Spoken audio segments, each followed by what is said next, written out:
Years have passed since the mysterious disappearance of the teenagers at the house on the hill.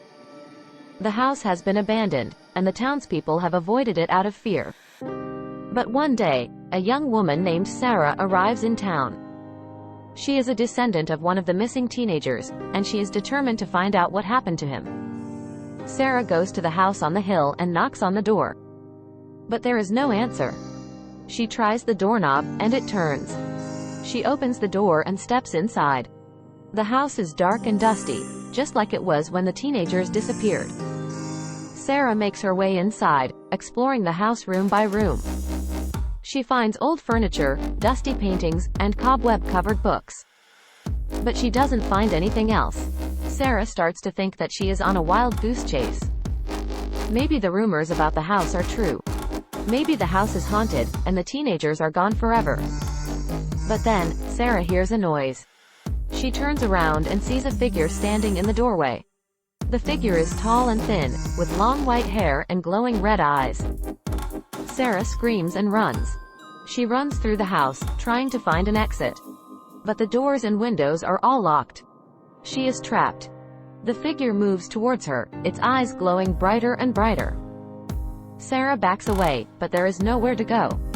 The figure reaches out and grabs Sarah. She screams as the figure drags her away.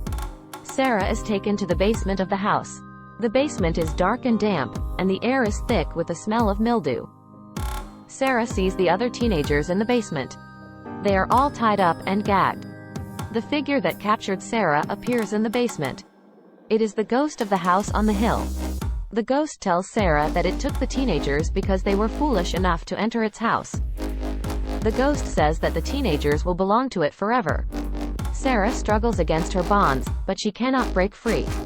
She watches in horror as the ghost starts to drain the life force from the teenagers. One by one, the teenagers die. Sarah is the last one left. The ghost turns to Sarah and smiles. It says that now it is Sarah's turn. Sarah closes her eyes and waits for the end. But then, she hears a voice. "Sarah," the voice calls. "Sarah, wake up." Sarah opens her eyes and sees her friend, Michael, standing in the basement. Michael has found the house and rescued Sarah. Michael helps Sarah to escape from the basement. They run out of the house and into the sunlight. Sarah and Michael are safe, but they know that the ghost of the house on the hill is still out there. They know that one day, it might return. But Sarah and Michael are determined to be ready for it. They will train to become ghost hunters, and they will protect the innocent from the evil spirits that lurk in the shadows.